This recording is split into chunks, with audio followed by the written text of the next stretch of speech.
Okay, I'm going to start this morning by just welcoming everyone. Welcome to Wat Tung. Nice to see everyone here this morning. Sawadee Kap. Welcome to everyone online who's joining us as well. Today is our group learning program where each Sunday and Wednesday I get together with students, helping them to develop a foundation in the path to enlightenment, understanding the teachings of the Buddha and what it takes to get to this enlightened mental state. So welcome to all of you guys, whether you're joining for the first time or you're joining regularly. We start each class with a meditation because what the Buddha taught is how to train your mind. By the time you train your mind to get to enlightenment, the mind's completely peaceful, calm, serene, and content with joy. You will no longer experience any anger, sadness, frustration, irritation, annoyance, guilt, shame, fear, stress, anxiety, loneliness, boredom, shyness, resentment, jealousy. All the causes and conditions that are producing these have been uprooted from the mind through training of the mind. Oftentimes people think that it's other people who are causing you to be angry, where in reality that's not actually true. It's one's own mind that is causing these feelings, and that's why you can actually eliminate them. So training the mind with meditation is an important component of your path to enlightenment, but there's other things that you would need as well, and that's why I teach various teachings over a period of time that help students to develop a foundation. What I do on Sundays is I go chapter by chapter in this book titled Developing a Life Practice, The Path That Leads to Enlightenment, and I help students to gradually build up their practice, and you can actually obtain one of these at no cost through downloading it from our website, through taking it and go printing it yourself. You can get printed versions here by just reimbursing us for the printing cost, so then we can go purchase more books. And then they also have it on Amazon as well. On Wednesdays, what I do is I just do meditation with you guys and then just open up to any and all questions that you guys have. So what I'm going to do is first guide you in a meditation session, and then I'll probably give you a little bit of a taste of what the teachings of the Buddha are, just kind of a little bit of an understanding of what they are. And then I'll just open up to any and all questions that you guys have. So if you'd like to join for meditation, the way that I do this is I start with some chanting to ease us into the meditation, and you guys are welcome to join in the chanting if you like. The chants are over there on a laminated sheet on the cabinet. You're welcome to help yourself to get one if you like. You'll see the Pali words and you'll see the English translations as well. For anybody who's online, you can get this chanting sheet by going to buddhadailywisdom.com, click on free books, and then if you scroll down towards the bottom, you'll be able to see this chanting sheet there. If you look at these chants, you're going to see a lot of appreciation, gratitude, and respect for the Buddha. And because of that, I think that these were actually created by his students, either during his life or after his death. Because the way that the Buddha used chanting during his lifetime was as a learning tool, that he would teach orally, and then every 2 weeks his students would come together and they would recite his teachings orally. This is how chanting started. So there isn't anything mystical or magical here with chanting. This isn't a rite or ritual or a ceremony or worship or prayer or anything like that. The way that the Buddha used chanting was as a way to help his students to remember the teachings, that every 2 weeks his students would come together and recite his teachings orally, and that's how they committed them to their memory so that they would then be able to practice them. So we don't need to chant in order to commit the teachings to memory any longer. That's not something that we need to do because we have books and audiobooks, videos, podcasts, things like this. But I still chant because it helps to ease the mind into meditation and actually get more benefit out of the meditation. And as I mentioned, you're going to see a lot of appreciation, gratitude, and respect for the Buddha in the actual chants. And because of that, I suspect his students created these either during his life or after his death, because a Buddha wouldn't walk around saying, here, chant these to me out of respect to me. This would be arrogance or ego. And a Buddha wouldn't have that. An individual who's gotten to enlightenment no longer has this ego where they're considering themselves to be above you or below you. They just look at everybody as being equal. So the Buddha wouldn't have created these chants, but if you learn from his teacher how to move to this peaceful and joyful mental state that is enlightenment, and this teacher didn't want anything from you or expect anything from you, you'd probably have a lot of appreciation, gratitude, and respect for that person too. So that's why I think these chants actually came from his students. So you're welcome to chant them as I'm easing into meditation, and we also chant them on the way out as well. Once we're in the meditation, I'm going to be providing you some guidance just for like 5 minutes or so, just kind of helping you to understand how to meditate and instructing you in meditation while we're actually doing it. Then there's going to be a period of time where it's just quiet and we're just all meditating together. Everyone here and everybody online who's joining us will just be all meditating. Now, I'm sure during during this period of quiet, you're going to probably hear occasional sounds. You might hear a car going by. You might hear a bird chirping. You might hear a dog barking. Someone might sneeze or cough or something like that. That is all normal. That is called impermanence. Whereas if your mind craves permanence and you want permanent quietness, when you hear a sound, you'll be annoyed or frustrated. But that's your own mind that's causing that, because your mind is craving permanence in this situation. While you live in an impermanent world, it's not possible for you to be in an environment where it's permanently quiet. You're going to hear occasional sounds, and that's just normal. So when you hear sounds, you can just understand that this is impermanence, that these sounds are going to arise, they're going to change, and they're going to fade away. And you can just reside peaceful and joyful, not craving for permanent silence. Then after that, we'll come out of the meditation with some chanting, and then that's where I'll just share a few things with you guys about the teachings of the Buddha, and then open up to any and all questions that you guys have. In terms of your body positioning for meditation, there's 4 positions that the Buddha taught: seated, lying, standing, and walking. And you would learn these different positions at different times because they're useful in different situations. So it's kind of like having a tool belt of different positions to use at different times. But oftentimes people are learning in the seated position. So I'm going to share some details on the seated position for you to be able to help you find what's most comfortable for you. But then at some other time, you might decide to learn these other positions. There isn't just one fixed way to sit, because all of our bodies are different. They are impermanent, and things change with our body, and different people are going to find different things to be comfortable. So what I'm going to share with you about the sitting position, it's up to you to sit however you like. It's just guidance. It's just things for you to consider. There aren't any hard, fast rules in the teachings of the Buddha. That's not the way his teachings work. So you're going to need to find what's comfortable for you. And you can take what I'm sharing just as suggestions or ideas for you to consider. You could be sitting on the floor. You could sit in a chair. If you're at home, you might be on a bench or a sofa or a wheelchair or any of these other different ways. You can sit however you like. When people are sitting on the floor, they will typically have some cushions under their rear to kind of soften their seat. So that might be something you decide to do. If you're going to cross your legs, it's best if they're just lightly crossed. If you have them real tight, it can impede the circulation and cause pain in the lower body. Sometimes people like to put their legs off the mat. This gets their hips up in the air, and it lessens the angle at the hips, the knees, and the ankles, and allowing the circulation to flow. The hands and the arms, the Buddha put his right hand over his left with his thumbs together, and he put this into his lap. If you would like to do this, you surely could, but not everybody's going to find this comfortable. That's why there's other options. It's not about everyone doing it exactly the same way. So some people like to put their palms on their thighs or on their knees. Some people put their palms up. Some people rest their hands comfortably in their lap. So you can find whatever's comfortable for you. And then the same thing for anybody who's sitting in a chair, on a bench, or a sofa, or a wheelchair.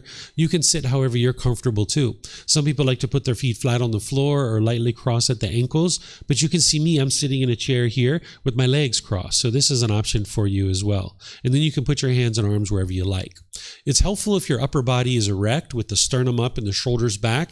This is going to help to keep your mind attentive and alert during the meditation, because this is a dedicated, active, purposeful training session where you're eliminating certain unwholesome qualities from the mind and you're cultivating certain wholesome qualities in the mind. So you would like the mind to be attentive and alert during the meditation. So having the sternum up and the shoulders back will tend to keep your mind attentive and alert. Whereas if you were slouched, the mind would have a tendency to be dull or lethargic.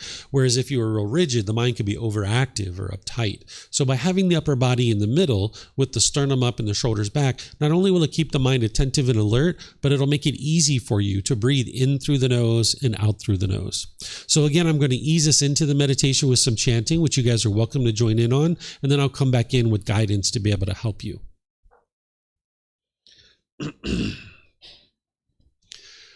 Arahang Samma Sambuddho Mahakawa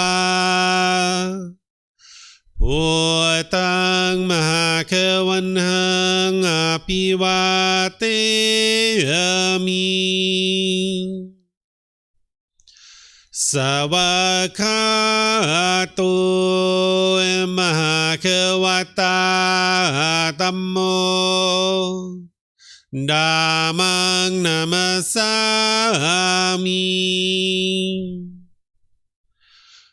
สุปฏิปันโนภะคะวะโตสาวกสังโฆสังฆังนามามินะโมตัสสะภะคะวะโตอะระหะโตสัมมาสัมพุทธัสสะนะโมตัสสะภะคะวะโตอะระหะโตสัมมาสัมพุทธัสสะนะโมตัสสะภะคะวะโตอะระหะโตสัมมาสัมพุทธัสสะอิติปิโสภะคะวะอะระหังสัมมาสัมพุทโธวิชาจารณังสัมมุโนสกัตโตโรกาวิตุอนุเตโรปุริสานามาสติสัตตาตาวามนุสนังพุทโธภะคะวะติ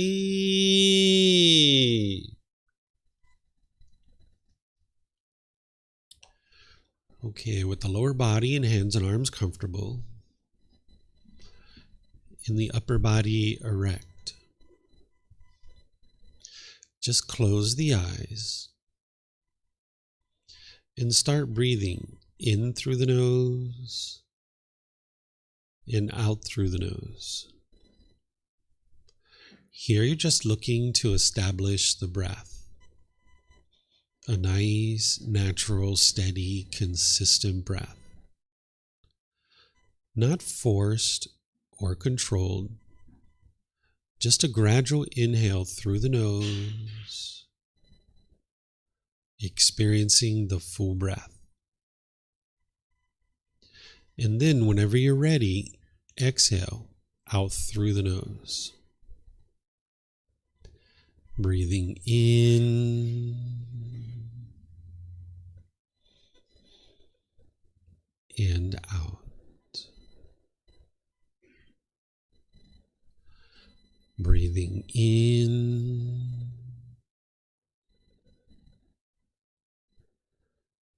and out.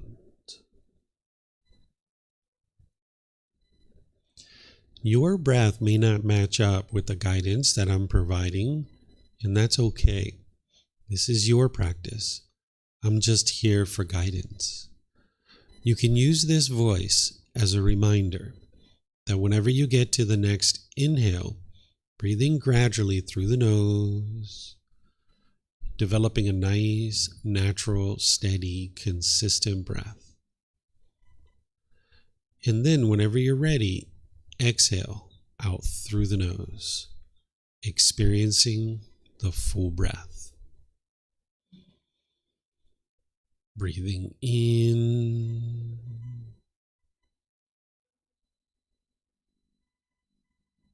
and out.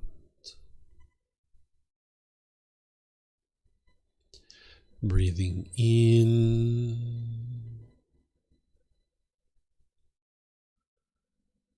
and out.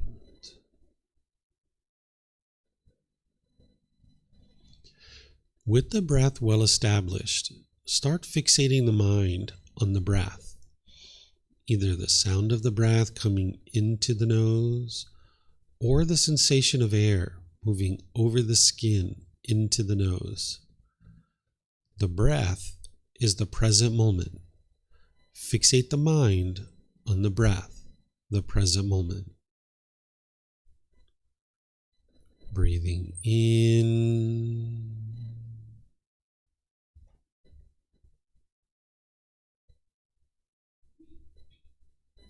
and out. Breathing in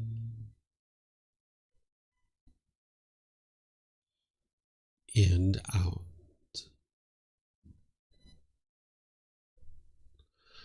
With the mind fixated on the breath, whenever you notice that it moves off the breath, cut that off, let it go, and come back to the breath, the present moment.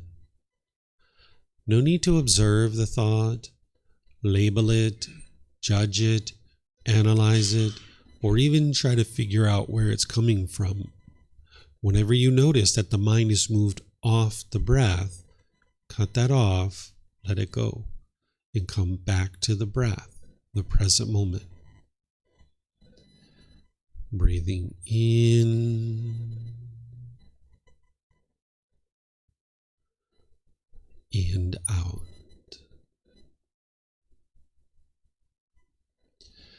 Breathing in and out.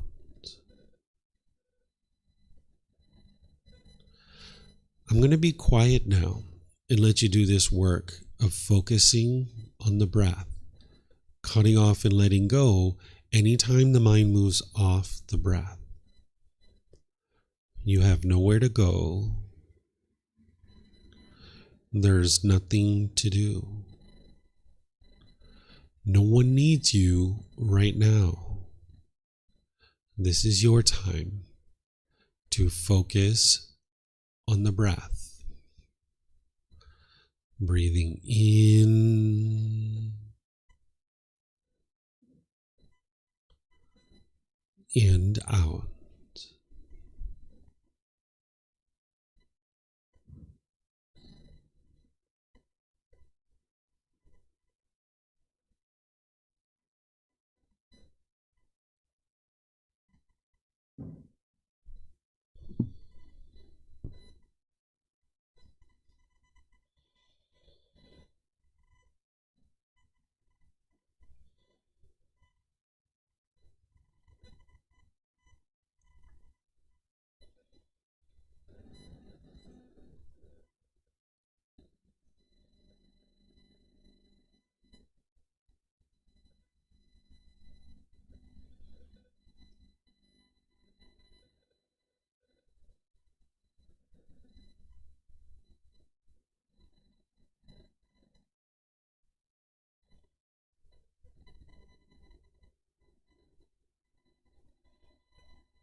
อะระหังสัมมาสัมพุทโธมหาเกวาพุทธังมหาเกวันังอภิวาเทมิสวากขาโตมหาเกวัตตาธัมโมธัมมังนามัสสามิสุปฏิปันโนมหาเกวัตโตสาวกสังโฆสังฆังนามามินะโมตัสสะภะคะวะโต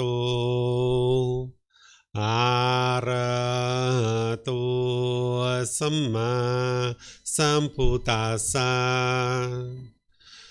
นะโมตัสสะภะคะวะโตอะระหะโตสัมมาสัมพุทธัสสะนะโมตัสสะภะคะวะโตอะระหะโตสัมมาสัมพุทธัสสะอิติปิโสมหาเกวา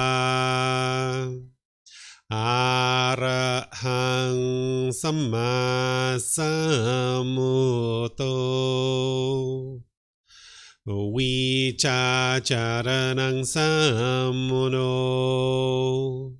สกขาโตโรกาวิตุอนุเตโรปุริสาธัมมาสติสัตตาตาวามนุสนังปุตโตภะคะวะติ Okay, if you guys would like to slowly make your way out of meditation. Once again, I'd like to welcome everyone. Welcome to Wat Tung. Nice to see everyone here. Sawadee Kap. Welcome to everyone who's joining us online as well. As I was mentioning, what I do here is I help students to understand the path to enlightenment. We have classes here and we share teachings online to be able to help students far and wide to be able to understand the path to enlightenment as taught by the Buddha. What the Buddha did is he taught you how to get to this enlightened mental state. Essentially what he's doing is he's helping you to heal from what hurt you so that you never need to ever hurt ever again.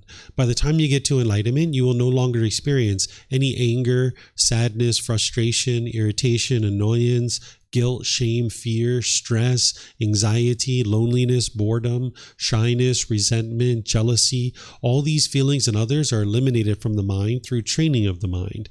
The Buddha helped you to be able to understand what it took for him to be able to get to this enlightened mental state, and you're able to accomplish that same mental state through training of your mind. By the time you get to enlightenment, your mind will be completely peaceful, calm, serene, and content with joy. You'll notice that your mind is focused. You'll have concentration and clarity and deep memory because it'll be performing optimally. Because what the Buddha taught you how to do is uproot certain pollutions that he discovered in the mind. He figured out what those pollutions are and the tools and techniques of how to eliminate them.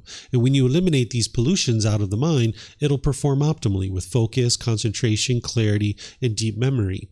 Also, your personal and professional relationships will be at ease. They'll be really blossoming because you won't be bitter and harsh and hostile any longer in your relationships. You probably noticed that in some of your relationships, you have challenges. And you might actually think the problem is the other person. You might actually think that mom and dad or brothers or sisters or your boss or other people are causing you to be angry, where in reality it's your own mind that's causing these feelings. And you can uproot all of this out of your mind and get to the point where all your relationships are harmonious. You can get to the point where you're not even in a bad mood any longer, that the causes and conditions that are producing this have been uprooted out of the mind. So the teachings of the Buddha, they're not based in belief. You're not believing a bunch of things and then hoping something good happens when you die. Instead, you're learning, you're growing, you're developing, and this is how you make your way to enlightenment, through cultivation of wisdom. You're gradually learning, you're reflecting to independently verify the teachings, and then you're practicing the teachings, integrating them into your day-to-day life so that you can actually train your mind. So I'm just going to share with you guys a little bit of the teachings of the Buddha, and then I'm going to open up to any questions that you guys have. If you would like to ask any and all questions related to the things that I'm sharing, or any personal challenges that you have, or anything you've seen or heard about the path to enlightenment or the teachings of the Buddha, or anything you're experiencing here in Thailand, if you would like to ask any questions, you're more than welcome to. When we get to the question period, we have microphones here in the middle of the room in the white bowl. All you need to do is get a microphone, press the gray button. You're going to see the lights come on, and then you can just hold that up to your chin, and then you can ask any and all questions that you like. If you have a microphone, you might as well just keep it with you, because you might have more than one question, or someone around you might have a question, and you can just share the microphone. If you speak here without a microphone, the people online won't be able to hear you, so it's helpful to have a microphone. And then when you're not using it, if you could turn it off, that would be really helpful. And then for anybody who's online through Facebook, YouTube, or Zoom, if you would like to ask questions, you can put that in the comment section. I'll be able to see that. Or you can raise your hand electronically in Zoom, unmute your microphone, and then ask any and all questions that you'd like. So what the Buddha taught is how to cultivate wisdom. By cultivation of wisdom, that's what's going to awaken your mind. When we talk about awakening the mind, what you're doing is you're cultivating wisdom about the world around you and about the natural laws that the Buddha taught. The Buddha didn't teach a bunch of beliefs. He didn't teach a bunch of rules or commandments. That's not what he did. He didn't teach rites and rituals and ceremonies and worship and prayer and things like this. If you've been exposed to these kinds of things, thinking that they're the teachings of the Buddha, those aren't the teachings of the Buddha. These are things that people changed since his death. He died 2,500 years ago, and his teachings in some places have been modified and changed.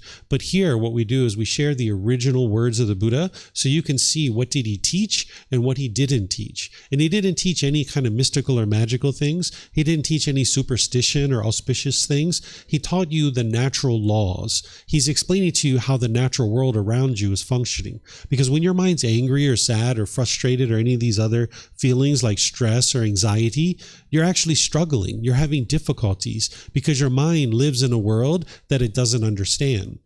That's the indication to you that you haven't yet cultivated full wisdom about the world that you live in. Because if you had, you wouldn't be experiencing all those feelings. So the mind's anger and frustration and guilt and shame and stress and anxiety, resentment, jealousy, all these things, loneliness, boredom, that's your mind struggling to live in a world that it doesn't understand. So the Buddha taught these natural laws so that you can awaken to the wisdom of what these natural laws are, and now you can navigate the world more peacefully. Because when you live in a world that you don't understand, you'll have struggles, you'll have difficulties, you'll have challenges. That's why when we were children and we didn't understand the natural law of gravity, we actually struggled and we had difficulties. We fell down, we hurt our elbows, we bumped our head, we broke our toys. We had all kinds of difficulties because we were living in a world that we didn't understand. But slowly but surely, we gained wisdom of this natural law of gravity. We didn't believe in it because with belief, you don't know what's true or false. We could see the truth for ourselves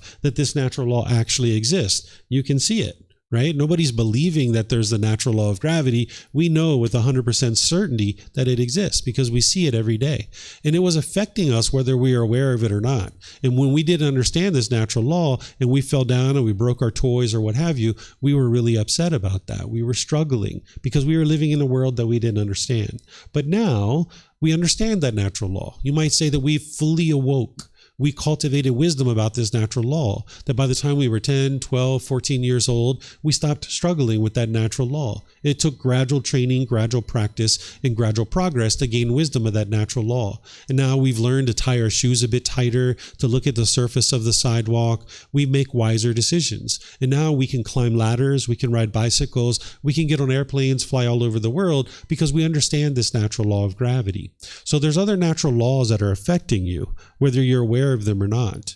And these natural laws is what the Buddha actually taught. And that's why you're not interested in believing anything that I say or anything the books say or anything that anybody else says. Because belief, you don't know what's true or false. You need to awaken to the wisdom of these natural laws so that you know with 100% certainty what are these natural laws. The main natural law that the Buddha is helping you to be able to understand is called the natural law of karma. Some people call it karma. This is a Sanskrit word from the Sanskrit language. The word karma comes from the Pali language, and the original teachings of the Buddha are in the Pali language. So people who tend to study the teachings of the Buddha will use this word karma. If it translated to just one English word, I would use that because it'd be easier for everyone to understand, but it doesn't translate to just one English word, so I need to still use this word karma. What it means is cause and effect, or action and result, the results of your decisions. When you make decisions wisely or unwisely, you're going to experience the results of those decisions. And when you make decisions wisely, you will experience wholesome karma, or wholesome results. When you make decisions unwisely, you will experience unwholesome karma, or unwholesome results. And when you lack wisdom of this natural law, you will inadvertently make unwise decisions. You'll be in situations thinking that you're making all the best decisions in the world, but it's actually not, because you haven't studied the natural law of karma. So when you're making those unwise decisions, it's going to produce unwholesome results for you, or unwholesome karma. And what the unenlightened mind does with its lack of wisdom is it will tend to blame these unwholesome results on other people. You might be blaming other people for the things that you're experiencing in life, or you might think that it's good luck or bad luck, or it's destiny or fate, or some people think that it's God or some entity like the universe that is controlling what you experience on any given situation. And if you continue to subscribe to this type of thinking, you'll never actually be able to transform your life and transform your mind, because their mind is thinking in a way that is what we refer to as unwise, or with unknowing of true reality, that the mind firmly believes in the unenlightened state that what you're experiencing is not from you, that it's from other people. So you need to be able to see the truth for yourself, that what you experience is a result of your decisions. So you ask yourself, to be able to independently verify, is what you're experiencing a result of your decisions? Ask yourself, who chose where you're sitting right now? Who chose the hairstyle that you have? Who chose the clothes that you're wearing? Who chose whether or not you ate breakfast this morning? Who chose what you ate for breakfast? Who chose the job or occupation that you have? Who chose the friends that you have? Who chose the location where you live?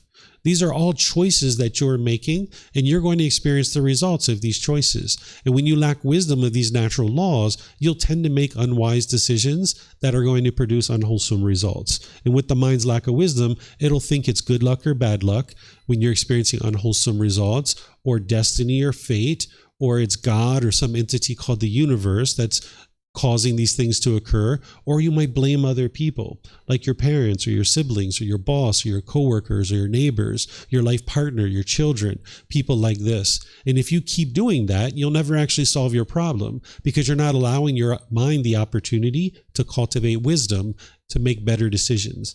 So if there's anything that you don't particularly care for that's going on in your life, all you need to do is cultivate wisdom, make different decisions, and you will experience different results. But if it's good luck, bad luck, destiny or fate, God or entity called the universe, or if it's other people that are causing the things you're experiencing, you can't change anything. You're locked in. And that's not actually true. That's a defeating way to look at the world, and it'll sabotage your ability to continue to grow and develop and become a better and better human being. So the Buddha helps you to be able to focus on developing the mind's wisdom about the natural world around you. And now as you're cultivating that wisdom, you'll be training your mind, gradually making wiser and wiser decisions, and you will experience more and more improved results in your day-to-day life. In effect, as your mind is awakening to this wisdom, you will become more and more peaceful, more and more joyful. Your relationships will become more and more harmonious. This is the way the teachings work.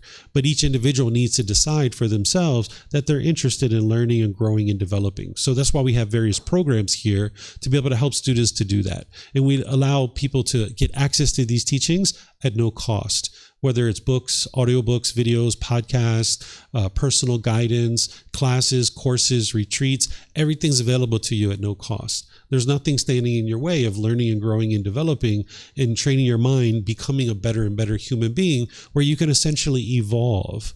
Just like a lizard or a snake evolves into a better and better species, human beings can evolve into a better and better species. We don't have to experience anger, or sadness, or frustration, or irritation, or loneliness, or boredom, or any of these other feelings. You don't have to experience that, but you just need to be dedicated and determined enough that you're willing to peer into this and figure out how to actually train your mind. And what a teacher is a teacher is essentially like a tour guide. We're pointing out for you the things that you need to learn and understand in order to be able to cultivate this wisdom. And like I mentioned, all these resources are available for you.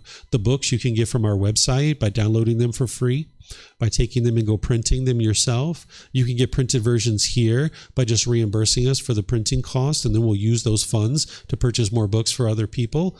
Or you can order them on Amazon.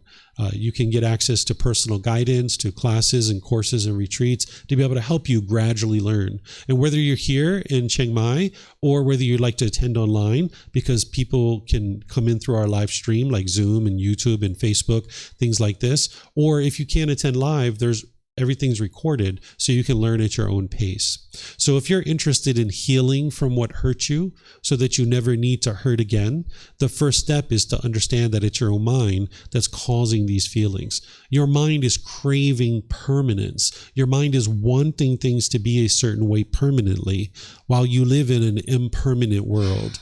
So if you get what you want, what your mind's longing, yearning, and craving for, you will get pleasant feelings like happiness, excitement, elation, thrill, exhilaration, euphoria.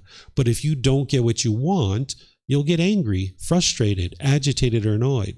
The mind is craving permanence. So you can think back to like a boyfriend or girlfriend that you might have had. This is the way you independently verify what I'm sharing with you, is if you had a boyfriend or girlfriend and you guys first got together, you were probably so happy. You were probably so excited. You got this new person in your life showing you affection. You guys are having great conversations. You're going to the park. You're going to have dinner. You're going to the movies. You might be having sexual contact. Oh, it's so pleasurable, right? Everything's so wonderful early on. But then as time goes on, you start wanting more from this person. You start having all these expectations of this person. And this person starts having expectations of you and what they want from you. And now you can't fulfill this person's expectations permanently. And they can't fulfill your expectations permanently because you live in an impermanent world. So at some point you guys broke up. And now you might have been angry or frustrated. You might have felt lonely or bored, right? Or you might have been missing this person. This is because your mind's craving permanence, wanting this person to be permanent in your life when in reality they are impermanent. It's not your love that's causing that sadness or that grief. It's the mind holding on and expecting this person to be permanent in your life. Love is a genuine interest in seeing all beings be well. That doesn't cause pain. If I would like to see you be well, if I love you, it doesn't cause any pain. But when you hold on and you want something to be permanent, but yet you experience this impermanence, you'll be angry or sad or frustrated or some other discontent feeling. Another example might be like, say you have grandma or grandpa that die, right? If grandma and grandpa are alive, you might be so happy. But then when they die, the mind's not getting what it wants, and it's holding on to them, wanting them to be permanent, when in reality they are impermanent. So as long as you hold on to grandma and grandpa and want them to be permanent, when they die, you'll be sad or frustrated or some other discontent feeling. And because they were born, they had to die. They can't live permanently, but your mind is holding on, wanting them to be permanent. Or say, take a situation like maybe you buy a new car and maybe you're really pleased with this new car. You're so happy with this new car.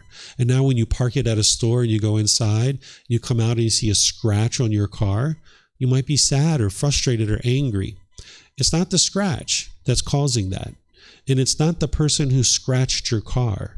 The thing that's causing your mind to be angry or frustrated in that situation is the mind's craving permanence. It wants this car to be permanently beautiful, when in reality, this car is impermanent. The paint's going to fade, the tires are going to need to be changed, the upholstery is going to get ripped and torn. And if your mind craves permanence, then when you're experiencing impermanence, the mind doesn't like that. If you look at your life, when you were experiencing change, that's the times that you struggled the most. Right? Even if you were the one that was implementing these changes, like say you were changing living locations, or you were changing jobs, or you were changing relationships, anytime that you're experiencing change, your mind doesn't like it because it craves permanence. That's what the unenlightened mind does.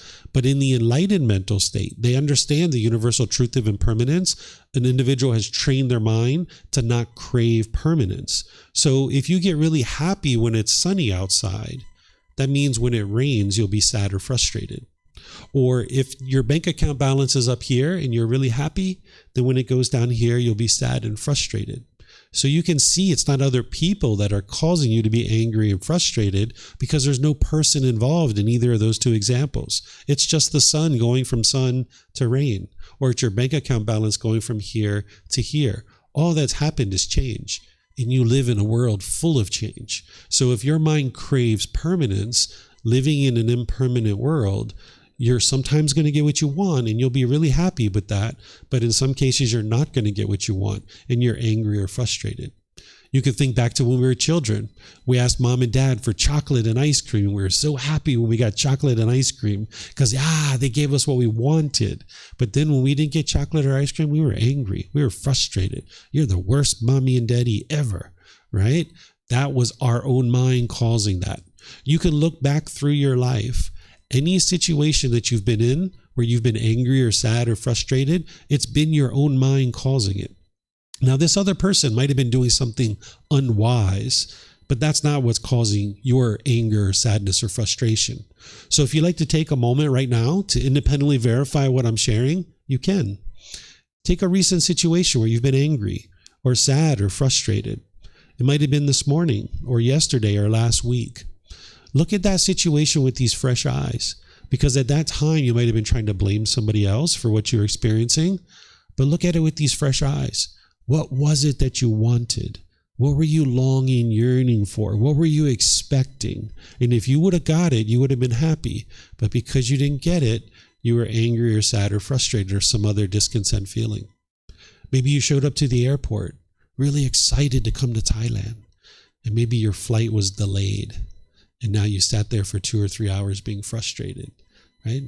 These planes are not permanent. They're not going to permanently take off as scheduled. There's going to be a weather issue, a maintenance issue, a crew issue. There's going to be some impermanence at some point. But if your mind craves permanence and you want every single plane to take off on time, when you're not getting what you want, your mind will be frustrated or sad or some other discontent feeling. So you need to be able to see it within your own life. And if you're having trouble to do that, let me know, because I will help you. Because when your mind's experiencing anger and sadness and frustration, what the mind will typically do is attribute this to something external. This is where you might have been unskillful. When you were getting those painful feelings, you might push people away, push family members away, or push friends away. The mind thinks that that's going to solve the problem. But you can see that that hasn't solved the problem, because if that was the true problem, when you push those people out of your life, you'd be peaceful for the rest of your life. But you can see you still get annoyed or frustrated or agitated. Or the second thing you'll do when you don't understand that it's your own mind causing these feelings is you'll be bitter and harsh and hostile to people through your intentions, your speech, and your actions. It's kind of like an animal growling and roaring at another animal. Right? It's like, do things my way. Or the third thing you might do is you might put your expectations on people and try to control people and force them to do things your way. These are the things that the mind does when it doesn't understand. When it has that lack of wisdom, it firmly believes that your feelings are coming from something external. And it thinks the way to solve it is push people away, be bitter, harsh, and hostile to them, or put your expectations on people. So as long as your mind's doing this, you can't live harmoniously with all people. It's only a matter of time before you have broken relationships, because there's no one in the world except for you that is going to do things your way. There's only one person in the world that's going to always do things your way, and it's you, right? So if you can only be harmonious and peaceful and loving and kind with people who do things your way, you're not going to be able to spend time with other people, because it's only a matter of time before someone does something opposite of the way that you do it. And now you're going to have difficulties having relationships. So if you would like to get to a point where you have fulfilling and satisfying and sustaining relationships, training your own mind is how to do that. But what the unenlightened mind tends to do is it tries to change other people. So the teachings of the Buddha are here to be able to help you to be able to train your mind, understand true reality, understand these natural laws, and to heal from what hurt you so that you never need to hurt ever again. So what I'm going to do here is I'm going to pause and see if you guys have any questions. Like I mentioned on Wednesday, I usually just share a little bit of information about the teachings of the Buddha, do some meditation with you, and then just open up to any questions that you guys have. Where typically in these various courses and programs and different times that I'm teaching, I'll be teaching you actively what the teachings of the Buddha are. So for example, like his core central teaching is called the Eightfold Path. This is something that people learn when they first get started, that they learn all of these individual steps using the words of the Buddha.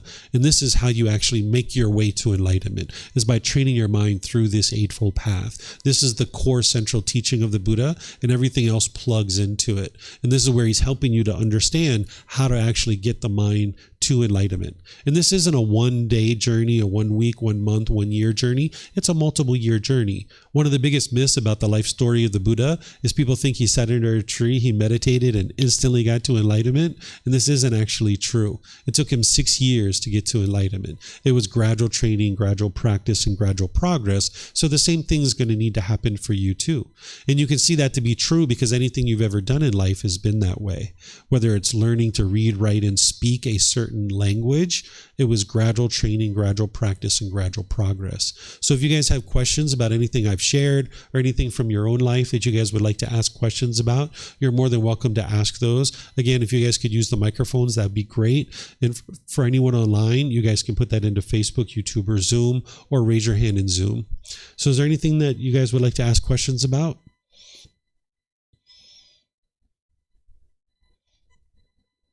No questions? Let's see if we have anything online.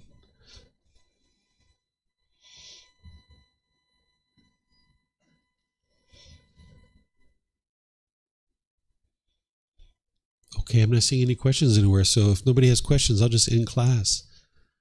No questions? Oh, you have something, Eamon? Okay. Sometimes it takes one person to kind of break the ice. Right?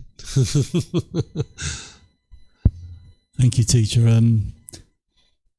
That desire that seems innate in everyone to want things to be my way, to arrange everything to behave the way I want them to behave, everything just to pan out. Some things are wrong out there, and I want them to change. Some people are wrong, and I want them to change as well.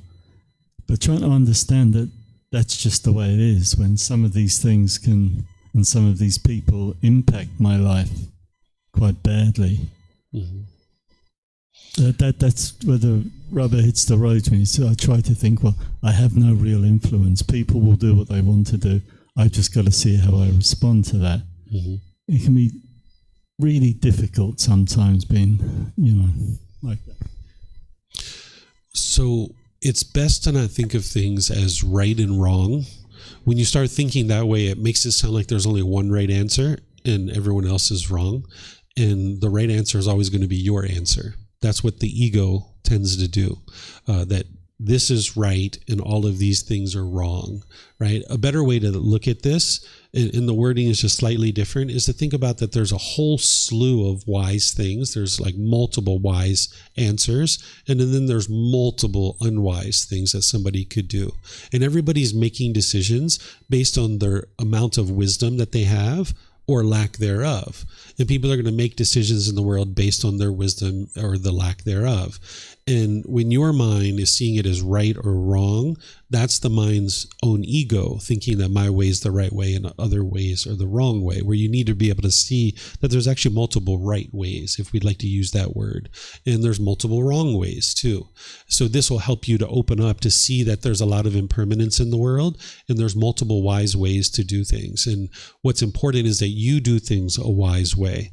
And if there's people around you who are making decisions that are impacting you, you make decisions to ensure that you're not impacted. I'll just give you a simple example that I know you can understand, that if you're driving down the road and someone starts driving erratically, the best thing for you to do is just ease off the accelerator, let them go, and get as far away from that person as possible, right? And it's the same thing in your personal life, right? If you were, say you moved into a new apartment and 3, 4, 5 different apartments in that same building, say they're selling drugs out of that apartment. Well, instead of like calling the police, going around, trying to fix these people, stopping them from selling drugs, the best thing to do is just get as far away from that as you can, right? Like you're not going to change these people. These people are choosing to make those decisions for certain reasons. It's better to just get away and move away, right? You still might call the police. That's a decision for you to make, but trying to change other people to get what you want is not going to happen, because people need to change based on their own decisions. This path isn't about changing other people.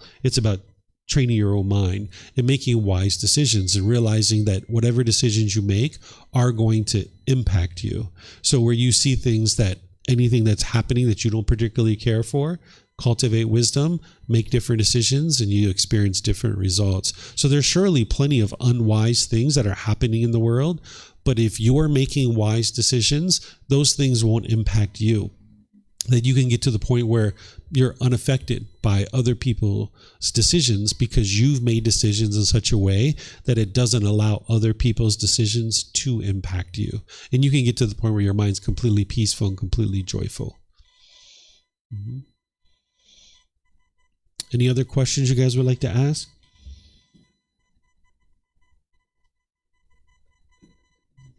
Yes. Yeah, we have microphones up front. We can pass some back to you guys, and you guys can keep them back there. We have a gentleman up here that's going to ask a question too. Hello. Yeah.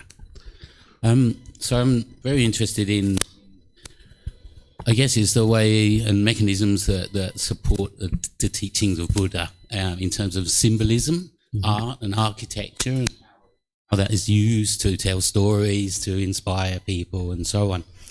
And I wondered that, looking at the Eightfold Path here and the symbol behind you, is there a relationship between that and where is this symbol originating from, and what purpose does it serve? Sure.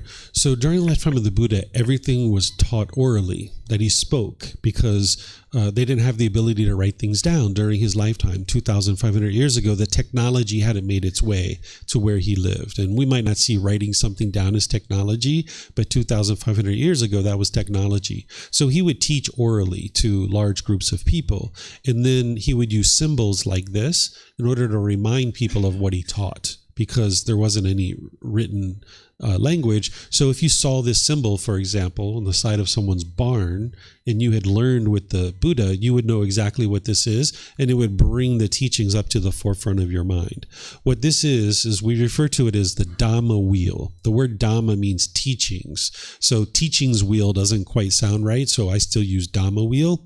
What it's reminding you of is the cycle of rebirth, that beings are continuously reborn over and over and over again. And this is also something you can independently verify. Right now, you might be believing that you only have one life, but the teachings of the Buddha teach true reality of the cycle of rebirth. And this is something that you can independently verify. You might not have the wisdom of how to do that right now, but by the time you make your way on the path to enlightenment, you can get to that point where you cultivate that wisdom. So the Buddha is reminding you that, hey, there's these continuous rebirths, that you're experiencing continuous rebirth over and over and over again. And then the escape out of that, and the way to escape out of that is called the Eightfold Path. And that's what the spokes are. The 12 o'clock position is what's called right view. And then it goes around in a circle. Right intention, right speech is the 3 o'clock. Right action, right livelihood is the 6 o'clock. Right effort, right mindfulness is the 9 o'clock, and then right concentration is kind of off like 11, 10, 11 o'clock. So this is the escape out of it, because if you train your mind to get to enlightenment, you will see that the mind's becoming more peaceful and more joyful. That's one of the beauties about the teachings of the Buddha. It's not about believing a bunch of things and then hoping something good happens when you die. You're actually learning now. You're reflecting now to independently verify his teachings, and you're practicing them now. So you see the results now in this life. So you know that your mind is becoming more and more peaceful, and your life's becoming more and more joyful as you put together these teachings. So this is the escape out of that discontentedness, out of the disgruntledness, the agitation, the frustration, the grumpiness, the irritability, all of that. And you can see that's occurring because there are certain situations that you were once in that now, after you've trained your mind with these teachings, you can see that you're not getting grumpy and irritable anymore, where in the past you would. So when you get to enlightenment, not only have you escaped the discontentedness and your mind's permanently peaceful and joyful, it's physically impossible for the enlightened mind to experience things like anger and frustration in others. Not only have you accomplished that, but you've also escaped out of the cycle of rebirth, because the same causes and conditions that are producing discontentedness are the same things that are producing rebirth over and over and over again. So he's reminding people that that's the escape, the Eightfold Path. Now, this Dhamma wheel is said to figuratively be on the head of a Buddha. So when a Buddha awakens from enlightenment, they will reach up with their right hand and they will turn this counterclockwise. It's kind of like a figurative thing. It's not a physical thing on their head. It's like a figurative thing. And what it's meant to symbolize is the stepping forward of humanity into a new era. That when a Buddha awakens and they exist in the world, the teachings are going to be shining brightly in the world for as many people to be able to get to enlightenment as that would like to get to enlightenment during that person's lifetime. Of course, not the entire world is ever going to learn during the lifetime of a Buddha, but the teachings are shining in the world because by a Buddha getting to enlightenment, they've done so by themselves without the help of any teachers or any guides. So they then dedicate the rest of their life to sharing their independently discovered teachings with countless people, and countless people will get to enlightenment during that person's lifetime. Then they will preserve their teachings in such a way that countless more people will get to enlightenment after their death. So having a Buddha in the world is the very best thing for everybody involved. So the turning of this Dhamma wheel is like humanity taking a step forward, because now the teachings are vibrant in the world. A Buddha existing in the world is going to be able to help them to shine in the world in a way that they weren't beforehand. So this Dhamma wheel symbolizes that too, as the stepping forward of humanity and entering into a new era where the teachings can be shining really bright in the world. Mm-hmm. Yeah, and you'll see this frequently in like artwork, at temples, all different kinds of places. It'll oftentimes be placed behind the head of a Buddha for the statues, because of it being figuratively on their head and kind of turning it. Yeah. Mm-hmm. Any other questions you guys have? Oh yeah, yes, ma'am.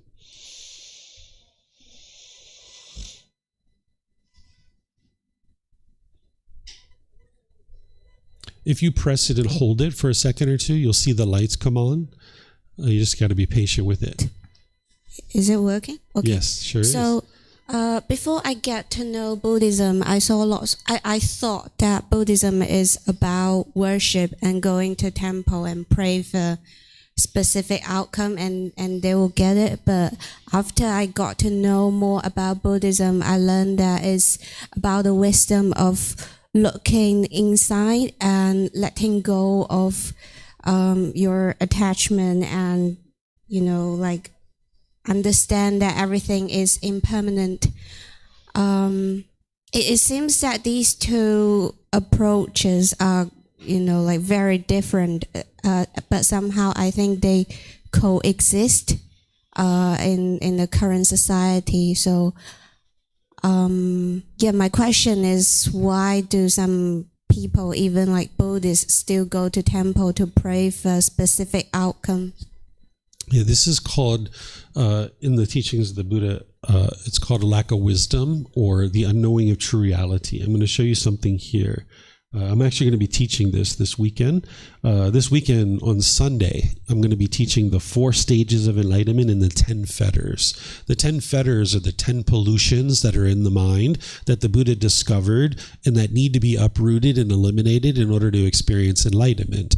So when you understand what these 10 fetters are and how to eliminate them, and they're completely eliminated from the mind is actually enlightened. So prior to enlightenment, these 10 fetters are going to be in the mind to a certain degree. And this is what's keeping the mind in the unenlightened state. We call it a fetter because during the lifetime of the Buddha, if you were a prisoner and they were trying to keep you confined in a certain area, they would have put a fetter on your ankle. This was a shackle and a chain and a ball. And they would keep you in a field, and then they would keep you confined to that particular area. Where today we put people in prison cells or jail cells, where during the lifetime of the Buddha, they would just attach a fetter to your ankle and put you in this field. So the Buddha, when he discovered these pollutions, he referred to them as the fetters because it's keeping the mind trapped in the unenlightened state, continuing to experience anger and sadness and frustration over and over and over again. So these 10 fetters are organized into the lower fetters and then also the higher fetters. The one that you're talking about, there's 2 aspects to it. One is that an individual is practicing what's called wrong behavior and wrong observances. What you're honing in on is the prayer, the rituals, all that kind of stuff. That's what's called wrong observances. That's where the mind thinks that rites, rituals, ceremonies, and worship is going to lead to some beneficial results in your life. Well, if you understand the teachings of the Buddha, the ultimate problem that he's discovered is something called ignorance, or the unknowing of true reality, or the lack of wisdom. That's what the 10th fetter is. This lack of wisdom, this unknowing of true reality, not knowing the natural laws. So what the Buddha guides you to do is to cultivate wisdom. And that's what's going to transform the mind. And there's no amount of rites, rituals, ceremony, worship, or prayer that's going to cultivate wisdom in your mind. It's actually just the opposite. It's keeping your mind stuck in this delusion, this lack of wisdom, that somehow we can sit down and we can pray and now all of a sudden everything's going to change in our life. This is a lack of wisdom of the natural law of karma, of cause and effect, or action and result, the results of our decisions. And when you lack that wisdom, you're going to make unwise decisions and it's going to produce unwholesome results. So if somebody just shows up to a temple to do rites, rituals, ceremonies, and worship and prayer, they're not understanding what the number one problem is, which is this lack of wisdom in the mind. And the ultimate solution to that is to cultivate wisdom so that now you understand true reality about the world around you. So while there's many people in the world that consider what they're doing to be Buddhist, and they might be doing rites, rituals, ceremonies, worship, and prayer, that has nothing to do with the teachings of the Buddha whatsoever. And people have just lacked the wisdom to understand that. When you penetrate into the original words of the Buddha, you'll be able to see that truth for yourself. But the challenge is that a lot of people don't study with the original words of the Buddha. They just hand things down from one person to the next, to the next, to the next. But that's why I make these teachings available to everybody at no cost, so you can see what did the Buddha actually teach and what he didn't teach. So the cause of this is this ignorance, the unknowing of true reality, and the mind's lack of wisdom, not understanding what it doesn't understand. So an individual might just be believing that you can show up to a building, do rites, rituals, ceremonies, and worship and prayer, and life's going to get better. But for those of you guys that have done that enough, perhaps you can see it didn't create any better result for us, right? And we can see this to be true because we can test it for ourselves. And I teach people, don't believe anybody, including me. Don't believe me. Other people might say, let's do these rites, rituals, ceremonies, and worship and prayer, and your life's going to get better. Okay, I suggest that you don't believe that. Well, I teach you that those things aren't going to lead to an improved life, and you're not going to get what you want. But don't believe me either. Right? So test it for yourself. This is where you can pray, right? You can pray to whoever you'd like to pray to, whether it's the Buddha or anybody else, and say, please give me $1 million. I would like to feed some poor people here in Thailand. Can you please give me $1 million? Haven't seen it anywhere, right? If you would like to get $1 million, there's certain decisions that you need to make. There's a cause and effect, or action and result. It's the natural law of karma. You need to go out and earn your $1 million. It's not just going to magically poof in front of you. So oftentimes it's easier for the mind to believe in these mystical and magical things but it's a lot harder later because you don't have the wisdom that you need in order to live your life. Learning the actual teachings of the Buddha is more challenging up front because you need to do this inner work to look inward and train your own mind. But then later, life is so much easier, right? So that's the way that these teachings work. And that's the reason why you see what you're seeing throughout the world. It's just that there's so much impermanence in the world that even the teachings of the Buddha were affected by impermanence from 2,500 years ago. People have changed them. But the way that you break through that impermanence is you don't believe any of the teachings, and you learn them, examine them, investigate them. You reflect on them to independently verify whether they're true or they're false, like we just did with the prayer. And then you practice his teachings, integrating them into your life, and that's where you see the real results. So all these books and all these classes and courses, retreats, videos, podcasts, all these things that I share, don't believe any of it. Examine it and investigate it, then reflect on it to independently verify it, and then practice it. And that's where you're going to see the real results occurring in your day-to-day life. Mm-hmm. There's a question behind you too. Mm-hmm.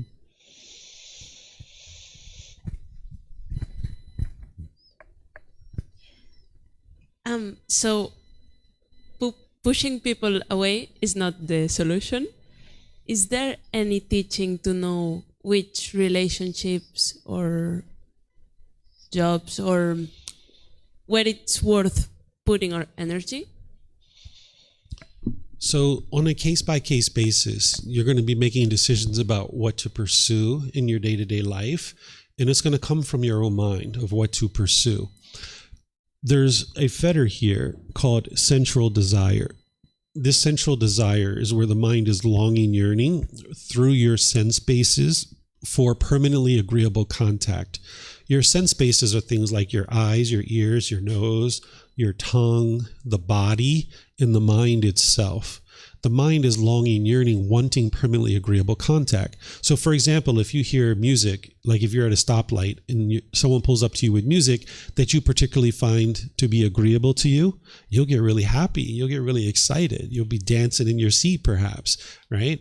But then when someone pulls up to you with a different type of music that you find to be disagreeable, you'll get angry or frustrated or some other discontent feeling. That's from your central desire. The mind's craving for things to be permanently agreeable when you live in an impermanent world, right? So when you're trying to make your decisions in life about what to pursue with work or friends or your hobbies or what have you, if your mind is untrained, you're going to have this central desire in there pulling you in all these different directions. So for example, when I first started out in the workforce, when I was in college, I decided I was interested in being a police officer and a social worker. I took this class. It was called Career and Work Planning, right? And Life Planning. And I decided I would be a police officer or a social worker because I really enjoyed helping people.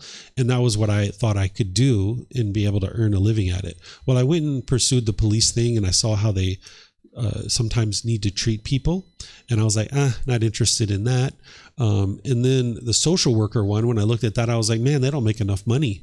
I want more money. So I went down this computer route where I started learning about computers and I went to IT because I was interested in a lot of money, right? That was my central desire, my longing, yearning. So it pulled me away from what I ultimately discovered, which is I enjoyed helping people. And when I was doing computers, sure, I was helping people, to a certain degree, but what I was really out for was money. But after 7.5 years, that burned out because I got a lot of money from that. And I burned out in terms of I wasn't interested in that career anymore. So I switched and I started doing something else. And then I switched a few different times. And eventually, when I extinguished my craving for money, I was able to get to what it is that I was really interested in doing from the very beginning, which is helping people. And that's what I do. And that's what I'll be doing for the rest of my life, is helping people. And it's not about the money anymore because I've been there, done that. And I know that that doesn't lead to happiness, right? So what you're going to need to be able to do is train your mind to reduce and ultimately eliminate these pollutions so you can see more and more clearly about what it is that you would like to be doing in this world, what is going to be satisfying, what is going to be fulfilling, what is the ideal life that you would like to be living, and then create that for yourself. Oftentimes, what people do is they have a certain life that they've created for themselves, and then they need to take a vacation or they need to take a holiday from that life. And that's maybe why some people come to Thailand, right? It's like, I need to get away from that work life that I'm doing. I don't like this at all. Let me go on vacation. And now for 2 weeks or however long you're on vacation, it's like, wow, I really like this. This is fun. I really enjoy this. But then at the end of your vacation, it's like, oh my goodness, I have to go back to my life. I have to go back to work. I have to go back to that life I created. And it feels miserable to go back to that. But that's something that you created. Your life is a collection of all your decisions. So when you have this central desire in your mind, you will construct a life for yourself that you really aren't very fond of. And now you're going to need to take a vacation from that life. You're going to feel very stressed. You're going to have anxiety. And then when it's time to go back to that life, you'll find it to be somewhat miserable. So what the Buddha teaches you to do as part of this entire path that I was showing you guys, he teaches you to construct the ideal life for yourself, that you don't need a vacation from your life. You will take a vacation, I'm sure, as an enlightened being, but you're enjoying thoroughly every single aspect of your life. So in order to get to that point, you're going to need to train your mind. There isn't just one teaching that I can share with you as like, this is how you know whether or not to pursue any one particular thing in your life or not, because you've got these pollutions that are pulling your mind in all these different directions, and not just sensual desire, but you have things like conceit and other things like this that are pulling you in all these different directions. But when you start to work on eliminating all of that, you can see very clearly, what is it that I would really like to be contributing to this world? Where would I like to live? Would I like to have a partner or not? Would I like to have children or not? You know, how much money do I need to support the type of life that I'm going to live? And all these other decisions will flow from that. And you will be constructing the perfect life for yourself. Oftentimes what people are doing on this path to enlightenment, either before getting on the path to enlightenment or once they first get onto the path to enlightenment, is they will essentially deconstruct their life. They will kind of bring their life down to a minimum. Then they will work on their own mind, and then they will build their life back out. I refer to it as a bow tie. If you think about when we were all children, we would like hang out with just about anybody and anybody, like friends and different people. We were 8 years old, 10 years old. We didn't look to see, you know, what kind of car someone was driving, what kind of shoes they had on, what kind of hairstyle they had. We were just comfortable to spend time with anybody and everybody. Our life was wide open. But then, because of our lack of wisdom, we worked ourselves into all kinds of different struggles and difficulties. And then we started getting to the point where we started having expectations of other people. And the number of people that we could spend time with became less and less and less and less, because your expectations were growing and there was less and less people that could fulfill those expectations. And then you kind of come into the bow tie knot, where in this knot, you do this work within your own mind. And then after you've done that for several months and years even, then you start expanding back out and creating this ideal life for yourself, where certain friends and colleagues and business partners and, you know, you basically construct a wonderful life for yourself. But now you're building it based on the natural laws that you understand from the teachings of the Buddha, where before, when we were kids, we were just wide open, spending time with anybody and everybody. But because of our lack of wisdom, our life kind of comes down to a minimum. So if you're finding yourself with very few friends and very few people that you choose to interact with, that's actually quite normal for somebody who's starting to make their way onto the path to enlightenment. And now you do that inner work because you've brought your friend group down to a very minimal number of people. You do that inner work within your own mind. Then you expand back out and start spending time with all kinds of people again. But you're doing it without expectations of wanting them to be a certain way. And now you can be peaceful and joyful in all these situations. So I apologize that I can't give you just one thing to say this is how you'll know what to actually pursue in life. But when you're pursuing what is best for you, you'll notice the mind is at peace. You'll notice that there's joy in the mind. It won't be a struggle and difficult. If you're meeting with struggles and difficulties in your life, this is because the mind lacks wisdom about certain aspects of the world and the natural laws, and the mind is struggling in those situations because of its lack of wisdom. And what the mind will typically do when it's struggling and having difficulties is it will run away.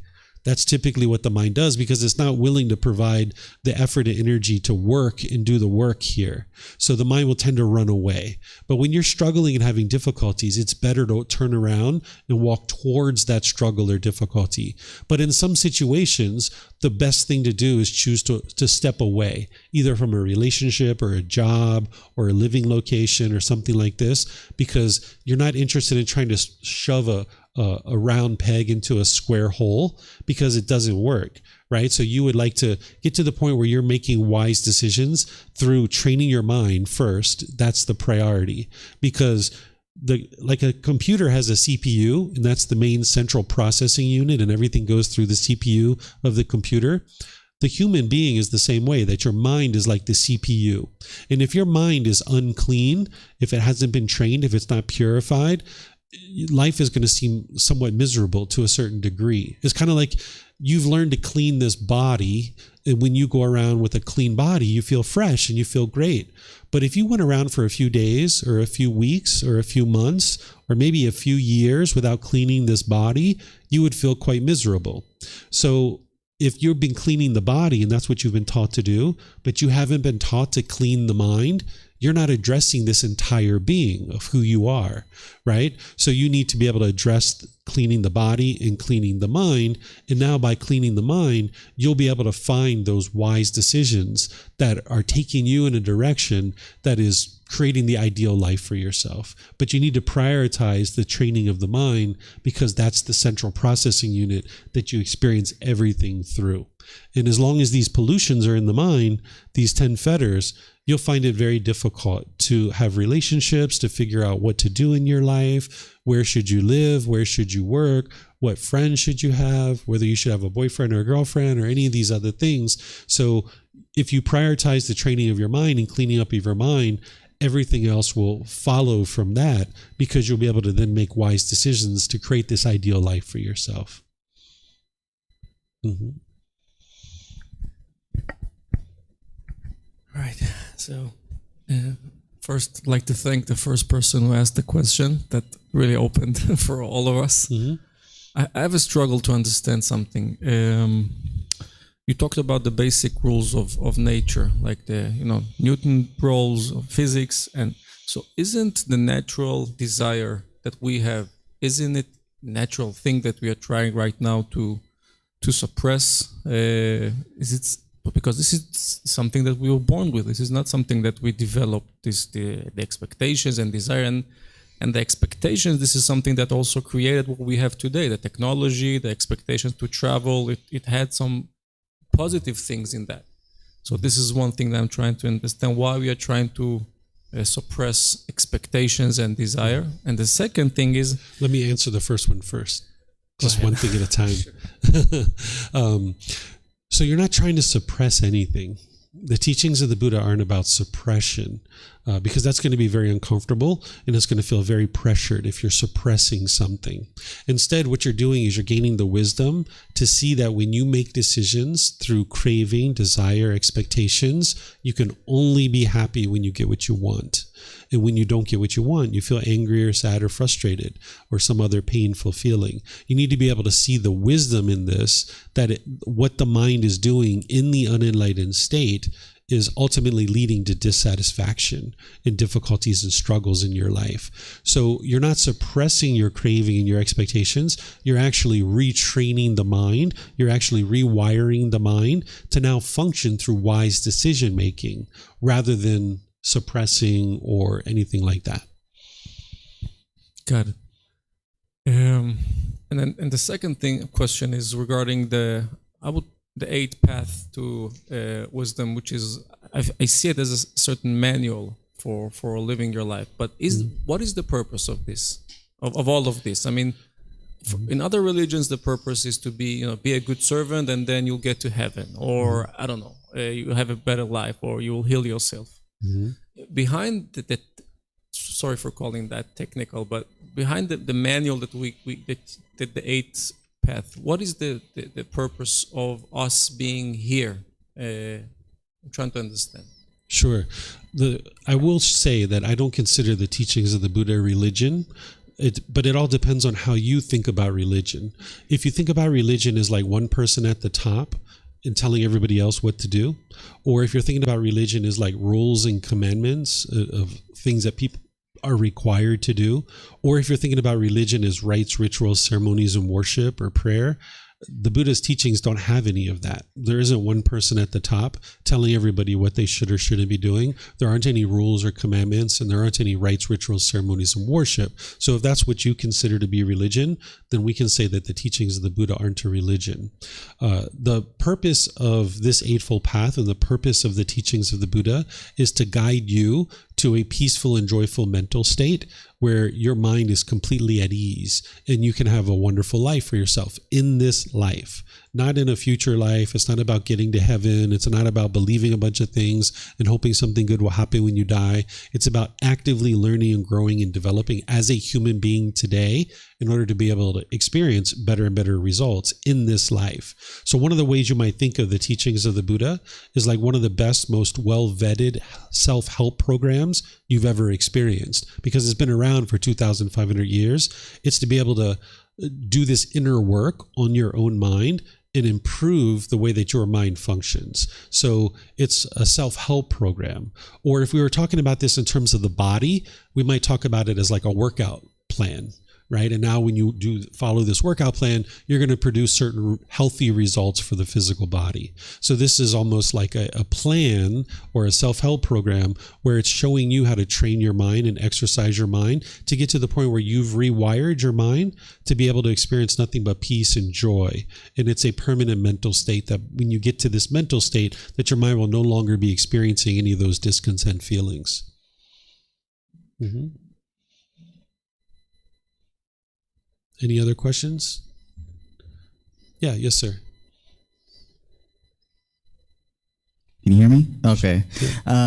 So pretty much just wanted to ask, essentially, is it selfish of me to make a decision even though I know that it would hurt my loved ones? Not a bad decision, but making a good decision in my life of, just potentially just the idea of moving out here and being away from my family, knowing that I would hurt them, that, I wouldn't be able to see them, maybe year to year. But I feel that it's selfish of me to do so, knowing that it would affect them negatively, even if they would be happy for me, I just want to know your input on that. Sure.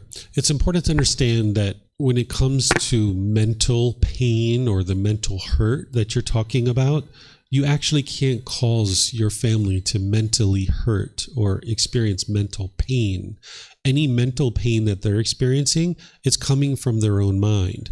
So you haven't actually caused any harm by choosing to move from your home country to Thailand. I guess that's what you're thinking about doing, is moving to Thailand. You haven't actually caused any harm. Causing harm to somebody would be causing harm to their physical body, to their material possessions, or to their reputation. You can cause physical harm. You can cause harm to their body, their material possessions, or their reputation. But even in that situation, if somebody did those kinds of things, you're not causing them to be discontent. If somebody's angry or frustrated or agitated, you're not causing that. But in your decision, or the one that you're contemplating, to move to another location, if that person back in your home country, your family, is experiencing pain in their mind, or what you're describing as hurt, that's because they're holding on to you, wanting you to be permanent in their life. And when their mind's getting what they want, which is you living in their home country, in their same town maybe, they getting what they want, their cravings and expectations are being fulfilled, then they might be happy to a certain degree. But that's conditional happiness. It's only based on the condition that you're there, and their mind's holding on to you, craving permanence. So now when you leave and their mind's not getting what they want, now their mind is going to experience painful feelings.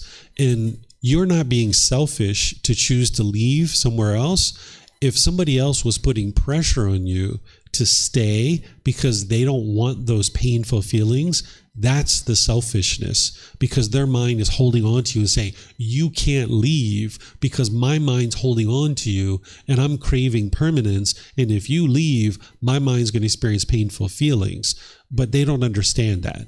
They're going to think that you leaving is you causing them to experience the pain, where in reality it's their own mind. And that's the lack of wisdom that the unenlightened mind is having. So you need to be able to be confident and secure and be able to see the truth that you need to pursue your goals and objectives and interests in life. And if you have people around you that are actually holding on to you and craving permanence, when you leave, yeah, they're going to experience painful feelings, but you're not causing it. And in fact, by you choosing to leave, it actually gives their mind the opportunity to let go. And now they can actually get to peace and they can get to joy. Whereas if you just stay, just say living in the house right next to them for the rest of your life and the rest of their life, their mind never had an opportunity to let go, and they're never going to get to peace and they're never going to get to joy. Because if they have you, they're happy. And if they don't, they're sad. That's the craving for permanence. In order for them to get to peace and joy, they need to be just as peaceful when you're with them as when you're away from them. That's what it means to be unattached, is that you can be joyful and peaceful together, but you can be joyful and peaceful apart too. But when their mind's craving permanence, they can only be happy when you're with them. And now their mind's not free. It's not liberated. So putting expectations on someone and trying to control you to stay there, that's the selfishness. You choosing to leave and follow your own goals and objectives, that's not selfish. That's just following your goals and objectives. And if these people are having difficulties with it, then they're going to need to deal with that. One of the things that you can do to lessen that is you can kind of give people kind of a gradual notice of what you're choosing to do. So like when I moved here to Thailand, my family knew several years ahead of time that I was leaving. And I even gave them a little countdown, like I think like a year before I left, long before they knew, maybe 2 or 3 or 4 years they knew. But when I got a year before I was leaving, I was like, hey guys, I'm going to be leaving in a year, just to let you guys know, if you'd like to come see me, you're more than welcome to. Hey guys, I'm going to be leaving in 6 months. If you guys would like to come see me, you're welcome to come. Hey guys, I'm leaving in 3 months. If you guys would like to see, I'm not coming back. I'm not coming back for funerals, graduations, babies being born. I'm not coming back for all that stuff because, back and forth, it's just too expensive and too much difficulties with so many family members. If I was to come back every single time, it's going to be too much. Hey guys, I'm leaving in 2 weeks. I'm going to be gone in 2 weeks. If you'd like to come see me, come let me know, right? And I'll come, I'll meet up with you. So I gave my family plenty of opportunity so that by the time I left, everyone was like, all right, bye, see ya. Their mind had let go. Right? So that can be something that you might choose to do. You don't have to do that, but that's one of the ways to be loving and kind and compassionate, is that if you know your family members are holding on and they're craving permanence, you would like to allow their mind to let go. And if you kind of do that gradually, it gives them more time to be able to let go. But even if they get angry at that, they're still causing it themselves. Yeah. Your mic's off actually. I can kind of hear you. But hello? There you go. All right, understood. One thing I did notice when I did move away, particularly with my parents, was the fact that, I realized the love was just as strong, if not stronger, when I went to go visit them back. Mm-hmm. And so, just as you alluded to, yeah, it's very well true. So I do like the countdown method. Yeah. Maybe that's something I do incorporate in the future. But yeah, I appreciate the input. Yeah, what oftentimes people think love is they think love is, I love you, therefore I want you to be with me because you make me happy. That's not actual love. That's craving, desire, attachment. That is, if you're with me, I'm happy. And if you're not with me, I'm not happy. And if you do things my way, I will say I love you. But when you stop doing things my way, I don't love you anymore. So when people say I've fallen in love and I've fallen out of love, that's actually not possible. What's happening is at the beginning of the relationship, this person is meeting all their expectations. So they say, I love you, or I've fallen in love with you. But then over time, as an individual stops meeting their expectations, they say, I don't love you anymore. I've fallen out of love with you. This is the selfishness. This is, hey, as long as you do things my way, I will say I love you. I will act like I love you. I will function like I love you. But as soon as you stop doing things my way, all bets are off. I don't love you anymore. So that's called craving, desire, attachment. That's the longing, the yearning. We might call it conditional love, but there's no such thing as conditional love. It's kind of like if this condition is met and this condition is met and this condition is met and this condition is met, then I will say I love you. But if you don't meet my conditions, I don't love you anymore. So this is why people are falling in and out of love. It's not actually love. It's craving, desire, attachment. But there's probably love inside of there, but it's being polluted by this craving, desire, attachment. What you would like to get to, and what you're starting to get to with your parents, it sounds like, is unconditional love, where you love each other unconditionally. Hey, if you live near me or you live far away, I still love you. You function this way or you function that way, I still love you. I love you unconditionally. Unconditional love is, I love you, therefore I would like to see you be well. You're responsible for your own wellness, but I would like to see you be well. I have a genuine interest in seeing you be well. And that's why I come here and teach, because I love all of you. I would like to see you be well. And I know it's the teachings of the Buddha that are going to help you be well. I have no expectations of you. I don't want anything from you. I don't expect anything from you. I love you as you are. And if you would like to learn how to get to enlightenment and become this better and better person, I will surely help you. But I love you as you are, meaning I have a genuine interest in seeing you be well. You didn't earn my love, so therefore there's nothing you can do for me to stop loving you. So even if somebody murdered someone, and I don't suggest you do that, but if you called me from jail and you were like, hey, David, I just made a terrible mistake. I need your help. I murdered someone. Can you come see me? Sure. I love you as you are, right? No expectations of you. I would come to see you. So that's what it sounds like you and your parents are starting to get more and more towards, that you have this unconditional love for each other. Because when craving, desire, attachment is in the way, it'll pollute your relationship because it's polluting your mind, and it'll sabotage your ability to have loving and fulfilling and satisfying relationships. So when you start getting more and more of that craving, desire, attachment out of the way, that pollution, your true love can shine through. Because over here, when there's all these cravings and all these wants and all these expectations, it stands in the way of the true love coming through. Because obviously parents have true love from when you were first in your mom's womb. She already loved you without having ever met you, and probably your dad too, right? They loved you before you even came out into the world. They had unconditional love for you because you didn't have to do anything for them to start loving you. But then once you come into the world, they start getting attached to you. They start craving and longing, yearning, and having expectations for you. And that pollutes their true love. But when parents can get that craving, desire, attachment out of the way, their true love can shine through. And the same thing for a child. A child will have expectations of their parents, wanting their parents to be a certain way. And that is going to stand in the way of having successful